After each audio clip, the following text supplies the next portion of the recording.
Nouvelle semaine de travail ce lundi pour de nouvelles informations sur la chaîne parlementaire. Voici les titres de l'actualité sur Téléhémicycle.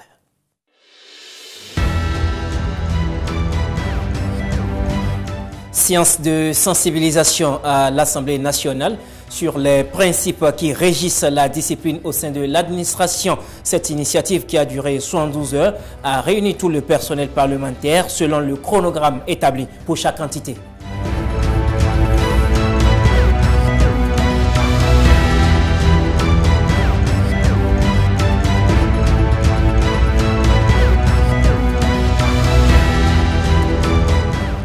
Séance plénière mardi dernier à l'Assemblée nationale de France. À l'ordre du jour, l'examen du projet de loi de finances exercice 2024. Le test n'a pas reçu le quitus des députés en commission et en plénière.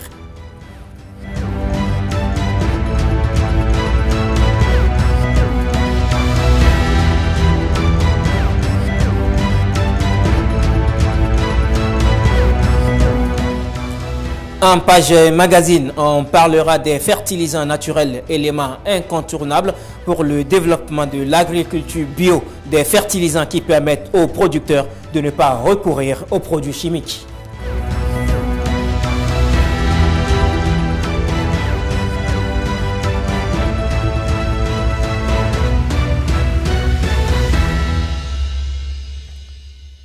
C'est un plaisir de vous retrouver, mesdames et messieurs.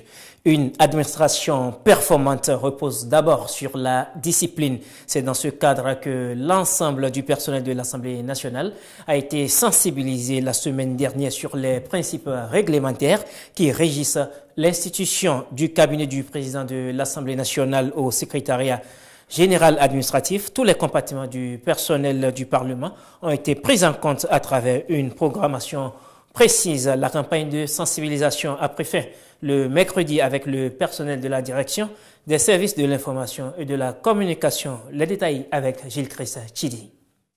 Les agents de la direction des services de l'information et de la communication de l'Assemblée nationale au sein de l'hémicycle.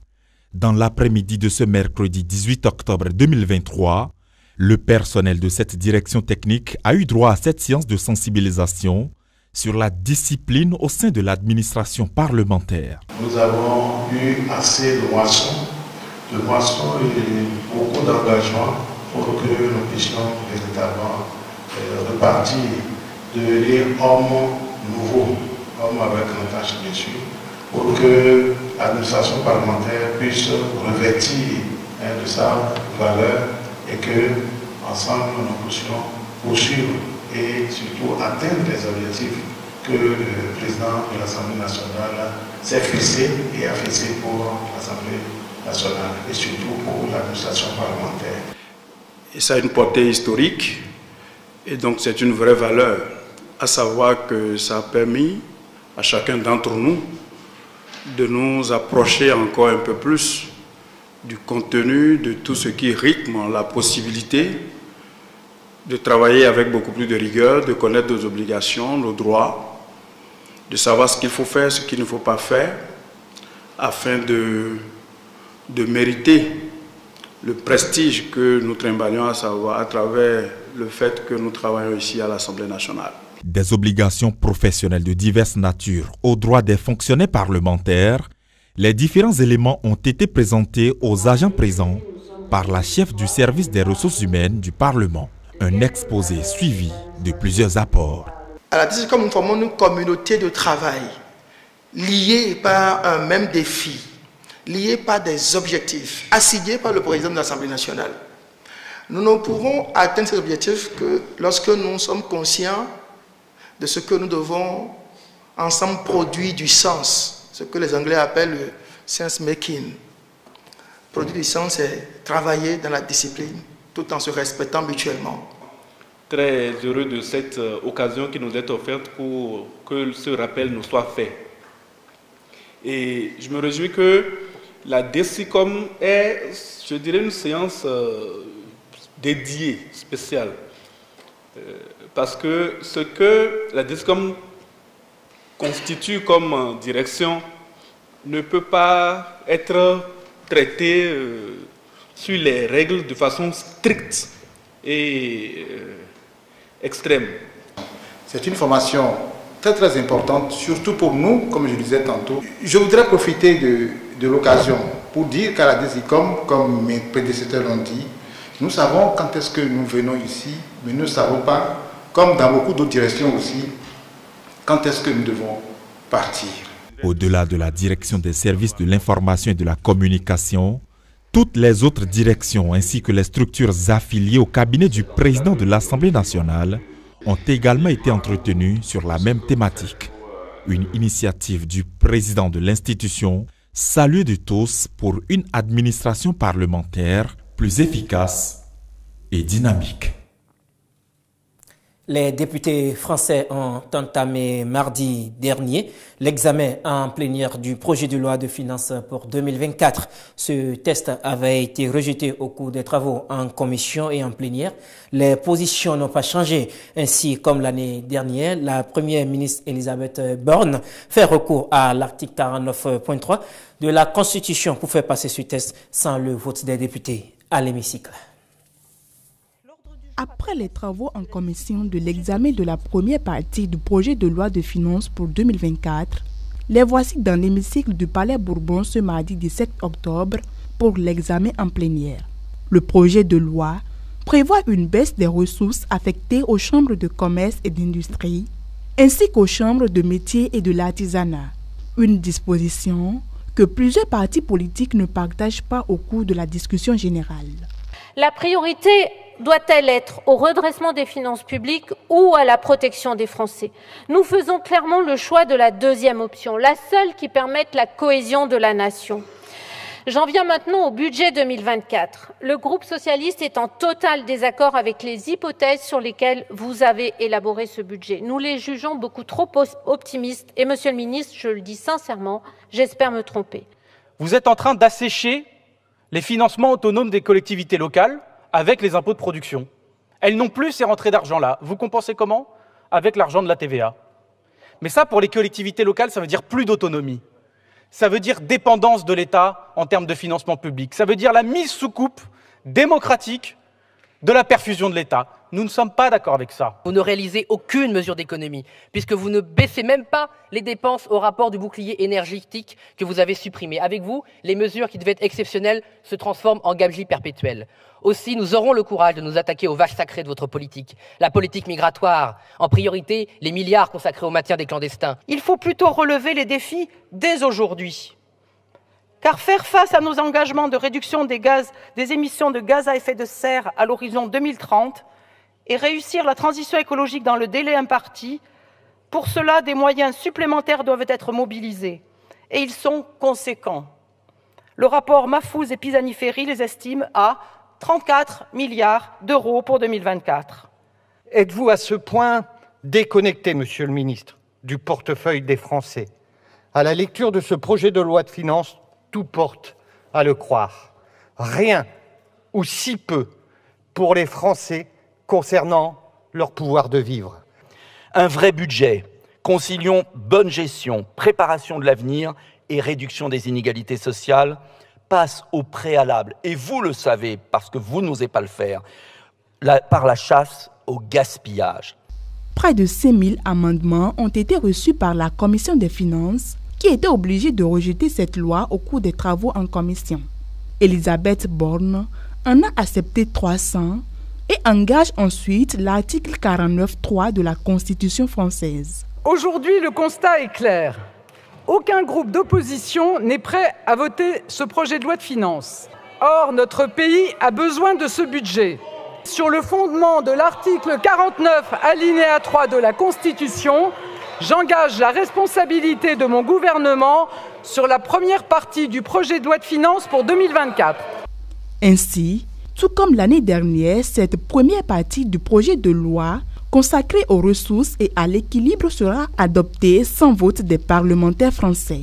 Et en attendant, les partis La France Insoumise et le Rassemblement National prévoient déposer des motions de censure. Merci beaucoup, Madame la Première ministre.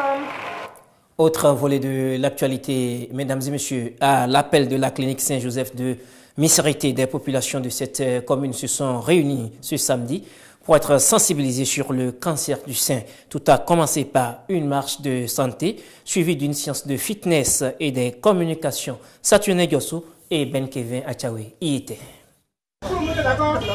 Femmes et hommes, tout ouïs dans ce jardin de la mairie d'Akpro-Misérité.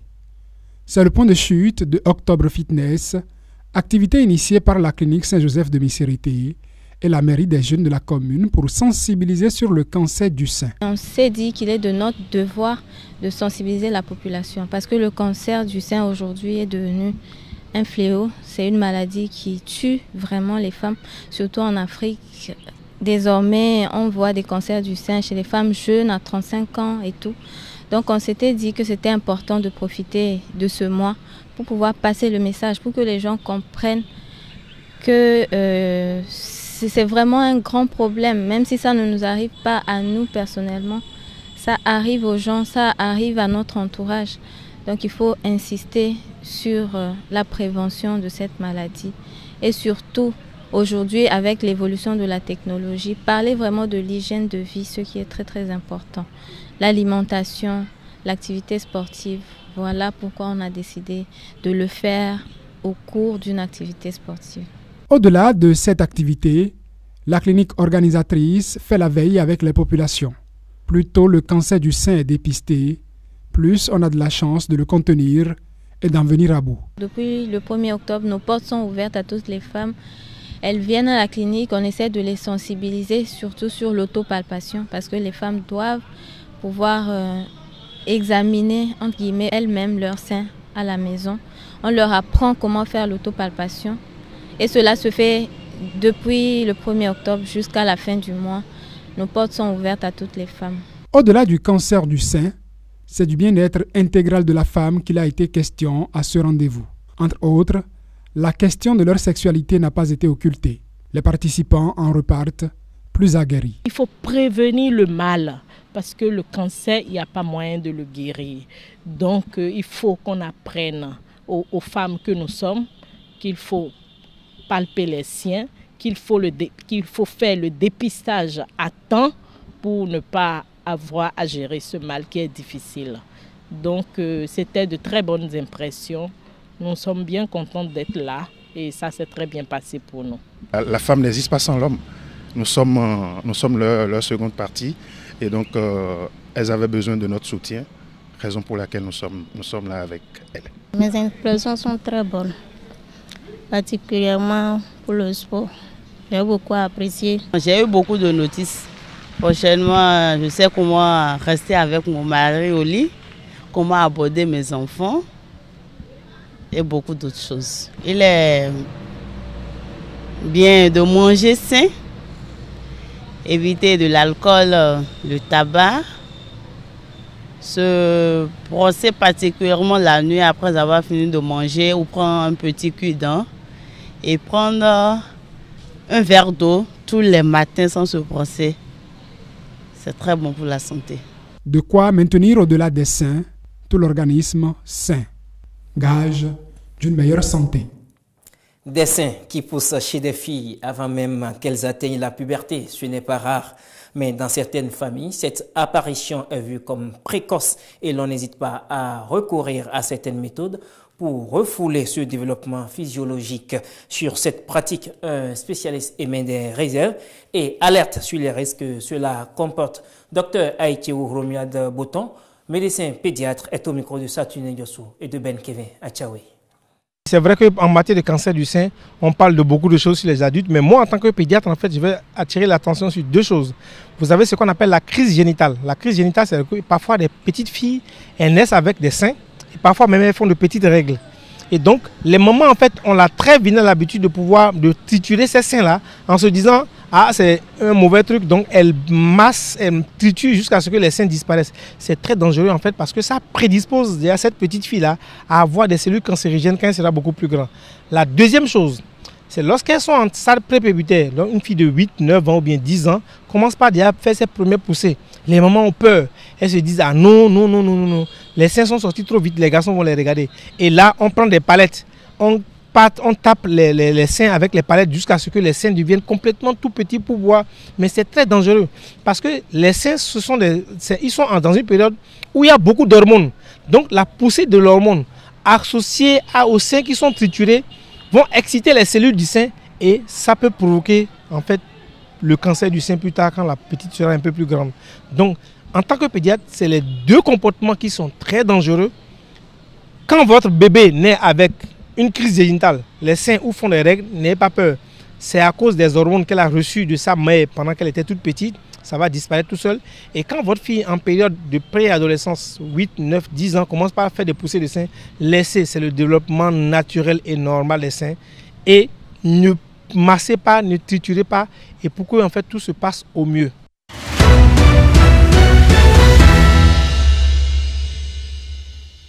L'actualité ce lundi dans les canards est diverse et variée.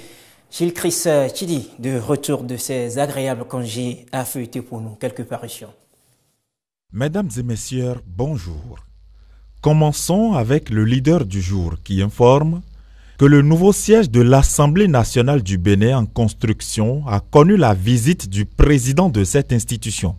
L'autorité s'y est rendue accompagné du premier questeur Djibril Amadou, du secrétaire général administratif, du directeur adjoint de cabinet du président, du commandant militaire du groupe de sécurité de l'Assemblée nationale et des directeurs techniques. Une descente qui a eu lieu le mercredi 18 octobre passé dans le but de s'enquérir de l'état d'avancement des travaux sur le chantier. Le journal de préciser que Louis Berou Nouvlavonou est satisfait de l'évolution des travaux. Le coopérant renchéri propose à ses lecteurs un extrait des déclarations faites par l'autorité parlementaire sur les lieux. Je cite : « Entre ma première visite et aujourd'hui, j'ai été agréablement surpris de l'évolution des travaux. » Fin de citation. Selon le journal, après la visite de terrain qui a permis de constater la bonne évolution des travaux, une séance de synthèse s'est tenue à la salle de conférence de l'entreprise chargée de l'exécution du projet. Selon les statistiques communiquées à l'occasion de cette séance d'échange, les travaux de construction du bâtiment principal sont exécutés à 75%, tandis que les bâtiments satellites sont achevés à 95%. La caserne militaire affiche un taux d'exécution de 87% contre 5% pour les locaux techniques et 0% pour le parking et l'infirmerie. Pendant ce temps, le taux d'exécution financière est de 69,27%, précise le journal. Sur un autre plan, plusieurs quotidiens informent ce jour de la rentrée solennelle du Centre du droit administratif et de l'administration territoriale à Bomé-Calavi.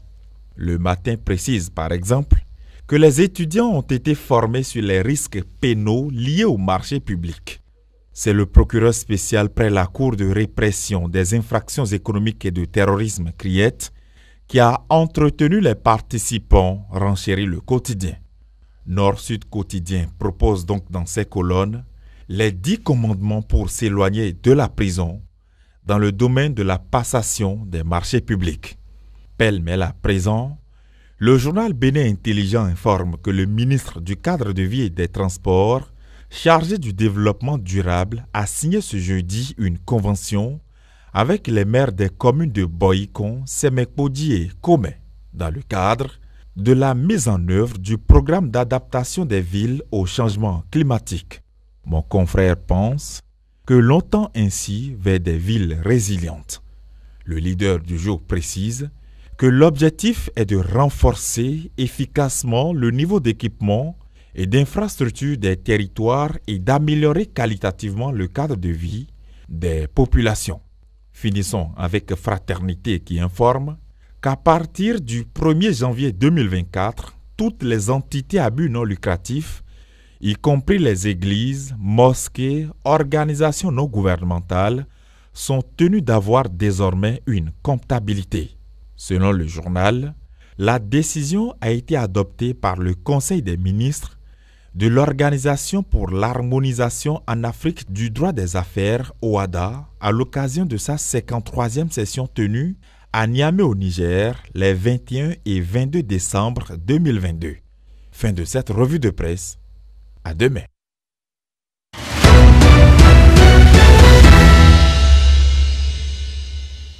Le pari de l'agriculture bio est aussi celui des fertilisants naturels. Comment donc les producteurs arrivent à engraisser la terre sans se tourner vers les produits chimiques? Latif Oubouni et Pascal Zohou nous proposent des réponses dans cet élément.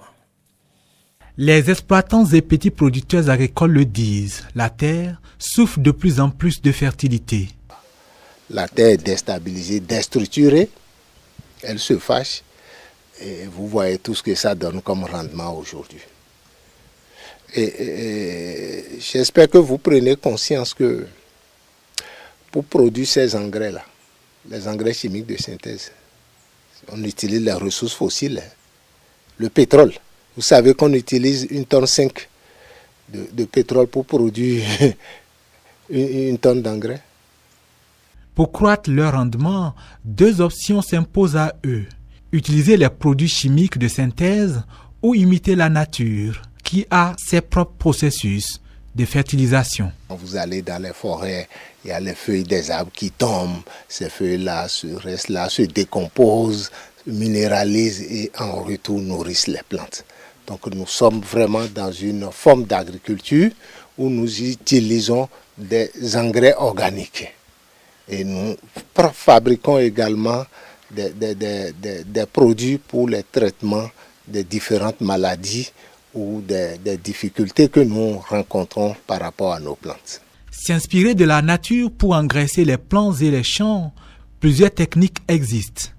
Voilà ce à quoi ressemble le processus adopté par la ferme École Saint. On a ramené la bouse de vache et cette bouse de vache là, on l'a traitée, on l'a pré-traitée donc en enlevant les gros morceaux, donc en rendant la bouse de vache un peu sous une forme farineuse.